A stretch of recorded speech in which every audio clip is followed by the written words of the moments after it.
አሁን በወጣቱ ዘንድ በሚያሳዝን ሁኔታ ራስን ማጥፋት እየተለመደ የመጣ ጉዳይ ከሆነ ሰንበትበት ብሏል። እንዲህ ያሉ ዜናዎችም በየዕለቱ የሚሰሙ ከሆኑ ቆየት ብለዋል። ውድ ቤተሰቦቻችን እንደምን ቆያችሁ? በዛሬው ቪዲዮአችን በትላንትናው ዕለት ድንገት ሞታ ስለተገኘችው የተወዳጁ ድምጻዊ አንዱዓለም ጎሳ ባለቤት ቀነኒ አዱኛ ያልተሰሙ መረጃዎችን ይዘንላችሁ መተናል። ምንም እንኳን ፖሊስ ጉዳዩን የያዘውና ገና ይፋ ያልወጣ ቢሆንም አንዳንድ ለድምጻዊ ቅርበት ያላቸው አካላት እያጋሩት ያለው አስደንጋጭ መረጃ አለ። እኛም ጉዳዩን በጥልቀት ተመልክተናል።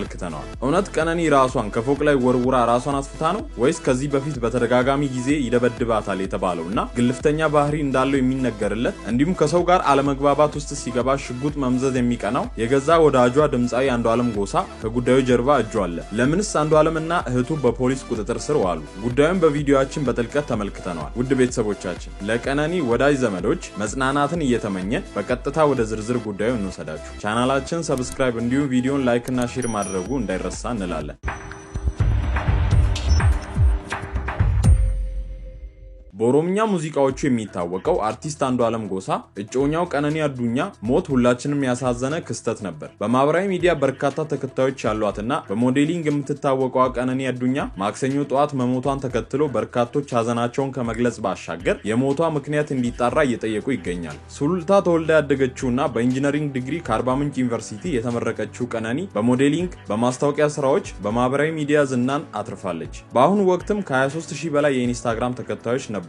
ቀነኒ ከመሞቷ አንድ ቀን በፊት በሚቀጥለው ቅዳሜ ልደቷን ለማክበር በሚል የምትመለከቷቸውን ፎቶዎች ስትነሳ እንደነበረ በወቅቱ ፎቶ ያነሳት የነበረው የወንዴክስ ስቱዲዮ ባለቤት ወንዶሰን ጋሻው ተናግሯል። ፎቶግራፈሩም በፎቶግራፍ ስራዎች ካፈራዋቸው ወዳጆቼ መካከል የቀኝ እጄ የምላት እህቴ ቀነኒ አዱኛ መካሪ፣ ጓደኛዬ፣ የክፉ ቀን ወዳጄ ነበረች። መጋቢት 1 2017 ዓ.ም ከቀኑ 10 ሰዓት ጀምሮ የልደት ፎቶዎች ሳነሳት ነበር። ማታ 1 ሰዓት በሰላም ተለያይተን ጧት መጋቢት 2 2017 ዓ.ም በጧት ማረፏን አረዱኝ ሲል በሐዘኔታ ተናግሯል። በተጨማሪም ሰኞ መጋቢት 1 2017 ዓ.ም ቀነኒ አዱኛ ከእጮኛዋ ድምጻዊ አንዱዓለም ጎሳ ጋር በመዝናኛ ስፍራ አብረው እንዳሳለፉም ከቅርብ ወዳጃቸው ሰምተናል። ሁሉም ሰው ሲዝናና፣ ሲስቅ፣ ሲጫወት ስንመለከት ከጀርባው ምን እየገጠመው እንደሆነ አናውቅም ይሆናል። ነገር ግን ከሁሉም ሰው ጀርባ የራሱ የሆነ ጭንቀትና ለሰዎች ማጋራት የማይፈልገው ነገር አለ። አንድ ስማቸው እንዳይጠቀስ የፈለጉ የአርቲስቱ ቅርብ ሰው ባጋሩ መረጃ ምንም እንኳን አንዱዓለምና ቀነኒ ሲታዩ ሁሉም ነገር አልጋ ባልጋ የሆነላቸው ደስተኞች ቢመስሉም በተለያዩ ጊዜያት ግን ቀነኒ በአንዱዓለም ድብደባ ይደርስባት ነበር ሲል ነግረውናል። ውድ ቤተሰቦቻችን ይሄን ስንል ግን የቀነኒን ሞት ከድምጻዊው ጋር እያገናኘን እንዳልሆነ ይታወቅልን ዘንድ እንወዳለን። ጉዳዩን ሌላ ወዳጃቸውንም ጠይቀን ነበር። ከዚህ ወዳጃቸው ያገኘነው ምላሽ ደግሞ አንድ ቤት ውስጥ እየተኖረ ግጭት የሚቀር ጉዳይ አይደለም፣ እግርና እግር እንኳን ይጋጫሉ የሚል ነበር። ታዲያ ከዚህ ጉዳይ ጋር ተያይዞ አንዳንድ ሰዎች የአርቲስቱ ግልፍተኛ ባህሪ አንስተው ምናልባት ይህ ባህሪው ከልጅቷ ህልፈት ጋር ግንኙነት እንዳይኖረው የሚል ስጋታቸውን ያነሳሉ። ምንም እንኳን በስራዎቹ እጅግ ተወዳጅና ጎበዝ እንደሆነ ሁሉም የሚመሰክርለት ቢሆንም ድምጻዊ አንዱዓለም ጎሳ ግን በግል ባህሪው ነውጠኛ እንደሆነ የቅርብ ሰዎቹም ጭምር የሚናገሩለት ጉዳይ ነው። ትዕግስት የሚባል ነገር የማያውቅ ተናዳጅ ሰው ነው ይሉታል። ከሰዎች ጋር ሲጣላ ሽጉጥ ማውጣት የሚቀናው ስሜታዊ እንደሆነ ይመሰክሩለታል። ለአብነትም በአንድ ወቅት የተፈጠረውን ክስተት እንንገራችሁ። ሰራውንደር የሚባል ናይት ክለብ ውስጥ ከገዛ ጓደኛው ጋር እየተዝናኑ እያለ በመሃል አለመግባባት ይፈጠራል። ታዲያ ይህን ጊዜ ግልፍተኛው አንዱዓለም የገዛ ጓደኛው ላይ ደብል አክሽን ሪቮልቨር ሽጉጥ አውጥቶበት ሊገድለው ሲል ሰዎች አስጥለውት በኋላም ጉዳዩ በሽምግልና እንደተፈታ ሰምተናል። እነዚህን የመሳሰሉ ምክንያቶች በማንሳት አንዳንድ ግለሰቦች ጣታቸውን አርቲስት አንዱዓለም ጎሳ ላይ ቢቀስሩም በተቃራኒው አርቲስት አንዱዓለም ጎሳ ያጫሉ ወኔ ያለው ለበርካቶች ተሟጋች፣ ከስራው በተጨማሪ ሰው አክባሪ፣ የተቸገረ የሚረዳ፣ ከኦሮሞ አልፎ ለጥቁሮች ያዜመ የተለየ ሰው ነው፣ እንዲህ አይነት ስብዕና የለውም ብሎ የሚከራከሩለትም አልጠፉም። በሌላ በኩል ደግሞ በቀጥታ በቀነኒ ሞት ላይ እጁ ባይኖርበትም እንደሚባለው ራሷን አጥፍታ እንኳን ቢሆን አንድ ቤት ውስጥ እየኖሩ እዚህ ውሳኔ ላይ እስክትደርስ ምን እያደረገ ነበር? በጉዳዩ ላይ በቀጥታ ሆነ በተዘዋዋሪ ከተጠያቂነት ማምለጥ የለበትም የሚሉ ወገኖችም አሉ። ውድ ቤተሰቦቻችን እናንተም በዚህ ጉዳይ ላይ ሐሳባችሁን ታጋሩን ዘንድ እንጠይቃለን። ምንም ባልተረጋገጠበት አንዱዓለምን የሚወነጅሉ ሰዎች ትክክል ናቸው?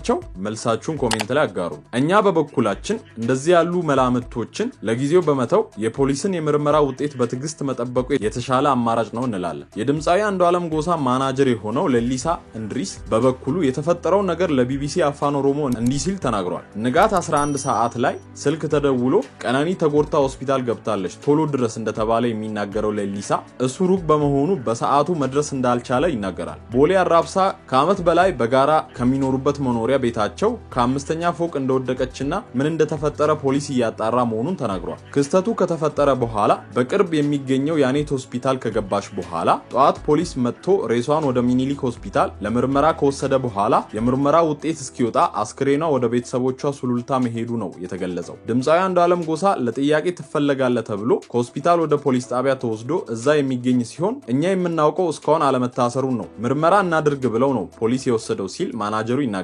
ለ2 ዓመታት በፍቅር ከቆዩ በኋላ በቅርቡ ጋብቻቸውን ለመፈጸም እየተዘጋጁ እንደሆነ አውቃለሁ ሲል ሌሊሳ ይናገራል። እቅዳችን ብዙ ነበር። ከፋሲካ በኋላ የአያንቱ አልበም ኮንሰርት ለማዘጋጀት ተነጋግረን ነበር። ስኬታችን በእንደዚህ አይነት ነገር መስመሩን ይቀይራል ብዬ አስቤ አላውቅም። ይህ የያዘን መርዶ ብቻ አይደለም፣ ልብ ይሰብራል። የምለው የምሆነው ነው የጠፋኝ። ሞተሻል ብዬ መቀበል ከብዶኛል። ድምጽሽ ጆሮዬ ላይ ያቃጭላል። አልሞትሽም እንዳልል የማምናቸው ሰዎች ሞትሽን እየነገሩኝ ነው። ነፍስሽን በሰላም ያሳርፈው ወንድሜ አንዱዓለም። ከምን ጊዜውም በላይ መጽናናትን እመኝልሃለሁ። እሷን እንዴት እንደምትወዳት እንዴት እንደምትኮራባት አውቃለሁ። እንደሱ አይነት ሰው ከአጠገብ ማጣት ከባድ ነው። ይህን ከባድ ጊዜ በጥንካሬ እንድታልፈው ፈጣሪ ጥንካሬ ይስጥ።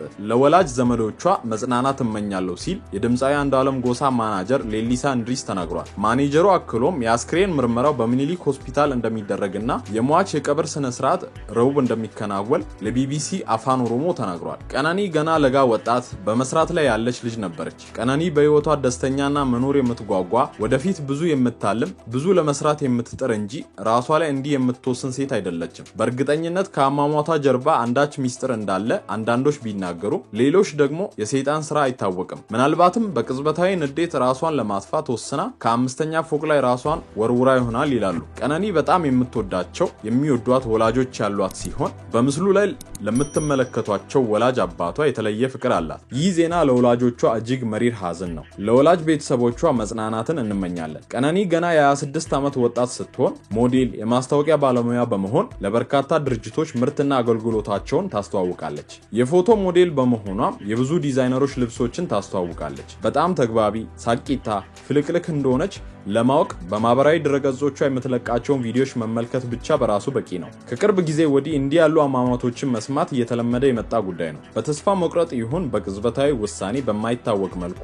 ትላንት ሲስቅ ያየነው ወጣት ራሱን አጠፋ የሚሉ ዜናዎችን በስፋት እንሰማለን። የሳቀ ሁሉ ደስተኛ አይደለም፣ የዘነጠ ሁሉ የተሳካለት አይደለምና ሁላችንም ለምንወዳቸው ሰዎች ጊዜና ቦታ መስጠትን ቢለምድብን እንላለን። አንዱዓለምን እና ቀነኒ የሚያውቋቸው በጣም የሚያስቀና ፍቅር እንዳሏቸው ይናገራሉ። ይህ ክስተት ከልብ የማይወጣ የማይፋቅ ቁስል ነው። ይህ አርቲስት በጣም የሚወዳትን ሚስቱን ነው ያጣው። ሐዘኑ በቀላሉ ሊታይ አይገባም። ምናልባት ይህን ቪዲዮ እየተመለከታችሁ ያላችሁ ወጣቶች በተለያየ ጭንቀት ውስጥ ልትሆኑ ትችላላችሁ። በተለያዩ ሐሳቦች እንዲሁም ድባቴና ተስፋ መቁረጥ ውስጥ ልትሆኑ ትችላላችሁ። ነገር ግን እባካችሁ ወላጆቻችሁን አስቡ፣ በዙሪያችሁ ያሉትን አስቡ። ከሞት ምንም አይገኝም። በምድርም በላይኛውም ቤት ቅጣት ያለው ተግባር ነውና የነገን አሻግራችሁ እዩ። ተስፋ ሰንቆ እያልን ቪዲዮአችንን እዚህ ጋር እናበቃለን። ለዘመድ አዝማድ ጓደኞቿ መጽናናትን እንመኛለን።